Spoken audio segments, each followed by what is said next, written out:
Quais as vantagens de um consórcio imobiliário para a construtora? Vou dar uma dica, vou falar uma ideia que eu falei com o construtor ontem. Fechou um consórcio com a gente. Qual a ideia? A construtora tem várias maneiras de ganhar dinheiro com consórcio. A primeira é o quê? Usando o consórcio na construção do imóvel, certo? Que ele vai levantar o capital através do consórcio. Quando contemplar, ele vai pegar e construir o imóvel e depois ele vai vender o empreendimento, concorda? Então ele vai ganhar aonde? Ele não vai pagar juros, porque o consórcio não tem juros, vai ter o poder de construção à vista, não vai ser tão burocrático como o banco, e na hora que ele construir, a grande vantagem do consórcio está onde? Após a obra estiver pronta, ele inclusive consegue repassar a dívida para o cliente final, ou seja, até o cliente final dele consegue comprar o imóvel dele usando o consórcio, vai dar a entrada para ele, que é o lucro dele, né? E assume as parcelas do consórcio, certo? Só que tem a ideia que a maioria das construtoras estão fazendo hoje, que é o quê? Alavancagem financeira, alavancagem de lucro usando o consórcio. Como assim, Jackson? Vou explicar para vocês a ideia. Ontem eu estava conversando com um construtor, o preço de obra lá dele, de cada apartamento, é em torno de 200 mil reais. Então ele custa para ele a obra de cada apartamento dele 200 mil reais. É a média, tá? Estou dando um exemplo aqui do cliente de ontem. E o preço de venda? Ele está vendendo esse imóvel por 350 mil quando estiver pronto. Então assim, o preço de venda dele é 350 mil. Então ele vai ter um lucro aqui, que é o real interesse dele, que é o quê? 150 mil reais, certo? Aí é onde vem a grande vantagem do consórcio. O que esse cliente vai fazer? Ele vai fazer várias cartas com a gente. Então ele vai fazer 10 cotas de 350 mil cada. Então ele vai fazer 10 cartas de crédito de 350 mil cada. Mas qual a ideia com essas cartas de 350 mil? Não é construir, não é levantar capital, é ir pagando em dia pelo sorteio. Para quê? Para a hora que contemplar, ele deixar essa carta guardada. Qual o interesse dele nessa carta? Vamos dar um exemplo aqui. Ele fez uma de 350 mil reais e ele pagou aqui durante 12 meses. Contemplou. Quanto é que a parcela para 350 mil? Vamos colocar que a parcela para 350 mil na parcela reduzida nossa fica em torno de R$ 1.250, certo? 1.250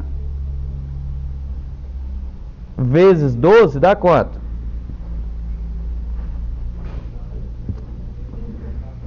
Quanto? 14.500. Então ele investiu 14.500. 14.500. 15 mil reais, mais ou menos, para ter a carta contemplada de 350 mil. O interesse dele não é vender um apartamento por 350 mil? Sim. E é onde ele alavanca os lucros dele agora. Sempre vai ter um cliente dele que vai comprar o imóvel dele, o apartamento, e não consegue aprovação no financiamento por questão de renda, não consegue aprovação porque está com o score baixo, só que esse cliente deseja a compra, certo? Aí o que ele vai fazer? Ele vai entrar no mercado secundário do consórcio. Ele vai vender essa carta para o cliente dele. Falar, ó, tem uma carta contemplada aqui, você não vai perder de comprar meu imóvel. Então eu vou fazer o quê? Eu vou vender essa carta para o cliente, cobrando um ágio, porque o consórcio contemplado tem um ágio. Então vamos colocar que ele cobra um ágio, que é o que o banco cobra também, que é a média de 40%, ou seja, 140 mil. Então ele cobrou 140 mil de ágio, certo? E o cliente dele pegou aquela carta contemplada e foi lá e comprou o apartamento dele, porque o interesse é esse, não é? Por 350 mil. Então o cliente pagou 350 mil usando o consórcio, só que antes disso o cliente pagou uma entrada de 140 mil para ele de ágio, para ter acesso àquela carta. Então o lucro dele, que ia ser de 150 mil, se a gente pegar 140 mil menos 15 mil, que é o que ele pagou de consórcio, que é despesa, concorda? 125 mil de lucro na venda da carta, mais 150 mil na venda do imóvel. Ele fez o imóvel que ele ia lucrar 150 mil, dá um lucro de 275 mil para ele. Por que eu falo isso? Toda construtora que vai construir vários empreendimentos sempre vai ter apartamento que volta por vários motivos, porque o cliente às vezes não tem entrada, mas não tem score, às vezes não tem renda, às vezes a renda familiar não comporta, ou às vezes o próprio banco recusa por alguma coisa. Então o que ele está fazendo? Ele está oferecendo a esse cliente o poder de compra imediato e ele está alavancando o lucro dele. Então o construtor, ele está fazendo o quê? Ele está pensando antes de acontecer. Ele já está fazendo o quê? Ele está se programando para o cliente final dele. Olha que bacana. Aí você fala, Jackson, até quando isso aqui vale a pena? Até 3 anos, 4 anos o cara pagar para contemplar vale a pena. Até 3 anos, 4 anos que o construtor pagar, vai valer a pena esse cálculo.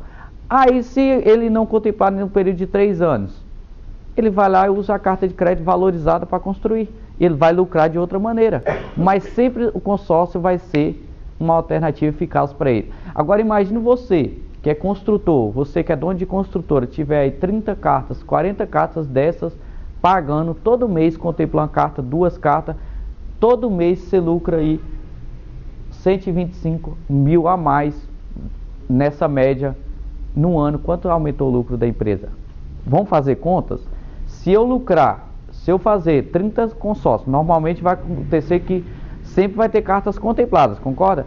Imagina se eu contemplar 12 consórcios no ano e vender os 12.